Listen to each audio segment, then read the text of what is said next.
जय श्री राम दोस्तों, स्वागत है आपका मेरे चैनल भारत में गौरव पे। और आज की वॉक पे चर्चा में भारत में हम एंजॉय कर रहे हैं धुरंधर, और दुनिया एंजॉय कर रही है सांप छुछुंदर।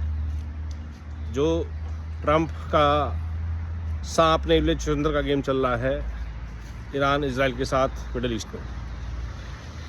अभी तक भारत ने अपने आप को बचा के रखा हुआ है किसी भी तरह के तनाव से। ना तेल की कीमतें बढ़ी हैं, इंडस्ट्रीज़ को थोड़ा प्रेशर आया है, गैस की थोड़ी शॉर्टेज है, बट ज़्यादातर भारत में सब कुछ ठीक ठाक चल रहा है। लेकिन जैसा कि मोदी जी ने कहा, जब तक हम पूर्णतः आत्मनिर्भर भारत नहीं बन जाते तब तक ऐसी चुनौतियों का सामना जो दुनिया में कहीं भी हो सकती है हमें पड़ना पड़ेगा। रशिया यूक्रेन की लड़ाई हुई तब भी तेल संकट आया था, और अब मिडल ईस्ट की लड़ाई और रशिया यूक्रेन की भी चल रही है तो तेल संकट और गहरा गया।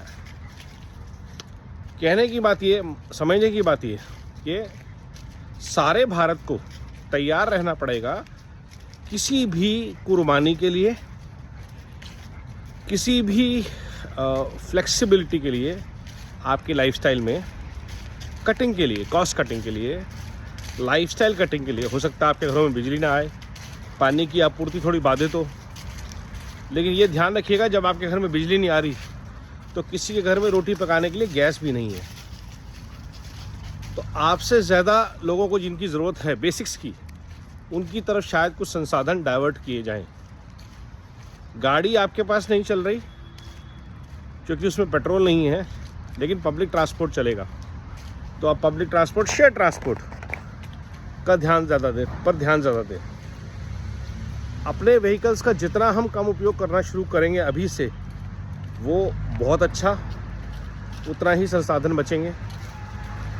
खाने की गैस जहाँ जहाँ सिलेंडर है वहाँ पीएनजी के पाइप लगवाएं सब लोग, और अपने सिलेंडर्स का प्रयोग कम से कम करना शुरू करें।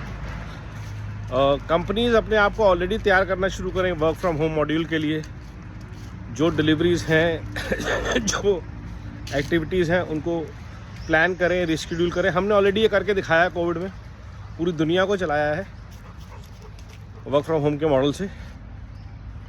एसेंशियल सर्विसेज की तैयारी होनी चाहिए, और ये जो क्राइसिस आने वाला है, होपफुली आएगा नहीं, हो सकता है अगले 5-7-10 दिन में सब कुछ रिजॉल्व हो जाए, बट जिस तरह के लोग इन्वॉल्व है, जिस तरह की ईगोज इन्वॉल्व है, और अब जिस तरह का पैसा इन्वॉल्व है इस गेम में, जो कि गेम अब बिलियन से ट्रिलियन की तरफ जा चुका है, तो अब जिस जुए में जो जीतेगा वो उस पूरे तेल के बाज़ार को कंट्रोल करेगा, माफिया बनेगा नया गॉडफादर। तो या तो वो ईरान होगा या वो अरब होंगे, इजराइल नहीं हो पाएगा। और यूएस का बाहर जाना तय है, which means US will continue to be a trouble maker in the whole Middle East. क्योंकि अब अरब देशों ने यूएस के हथियारों के ऊपर से अपना हाथ हटा लिया है। देख ही लिया क्या हुआ, एक इजराइल बचा है।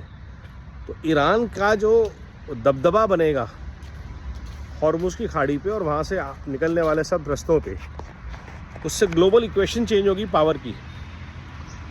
भारत के ऊपर खासा असर पड़ेगा नहीं, क्योंकि भारत सबके साथ मिल के चलने वाला देश है। आज भी भारत यूक्रेन और रशिया दोनों के साथ काम कर रहा है, दोनों की मदद कर रहा है जहाँ तक हो सकता है, जिसको जो ज़रूरत है वो पहुँचा रहा है, लेकिन किसी का वॉर में सपोर्ट नहीं कर रहा। ये भारत की खूबसूरती है कि आपको दवाइयाँ चाहिए, आपको खाना चाहिए, आपको रसद सामग्री चाहिए, हम पहुँचाएंगे, लेकिन हम आपके लड़ाई में आपके लिए अपने सैनिक, अपने हथियार नहीं भेजेंगे। ये जो पॉलिसी है भारत की, ये बहुत शानदार है। अरब को चाहिए खाना पीना, पहुँचेगा। ईरान को मिलना है चाहे पहुँचेगा। इजराइल को देना है तो देंगे, यूक्रेन को देंगे, रशिया को देंगे। जहाँ दवाइयाँ चाहिए वहाँ दवाइयाँ पहुँचाएंगे। सो आई थिंक इस पॉलिसी का भारत को बहुत फ़ायदा होगा आने वाले वक्त में। तो कोई भी भारत को ज़्यादा तंग नहीं करेगा, लेकिन अगर तंगी होगी, आज अगर पूरा थाईलैंड, वियतनाम, कंबोडिया, कोरिया, सब कंट्री, श्रीलंका, बांग्लादेश, पाकिस्तान, सब अगर प्रेशर में हैं, नेपाल, तो भारत के ऊपर भी प्रेशर आना तय है, क्योंकि भारत दुनिया का सबसे बड़ा आबादी वाला देश है, पहली चीज़। दूसरी चीज़, इन लोगों की मदद करने का प्रेशर भी भारत के पास होगा, चाहे बांग्लादेश हो, चाहे श्रीलंका हो, चाहे नेपाल हो, चाहे वियतनाम हो, कंबोडिया हो। इनको भी मदद पहुंचाने का जो जिम्मेदारी होगी वो भारत की होगी, क्योंकि सब देखेंगे भारत की तरफ मदद के लिए। और ये जिम्मेदारी भी है, दायित्व भी है हमारा, और हमारी नीति भी है। तो इसके लिए हम सबको तैयार रहना है।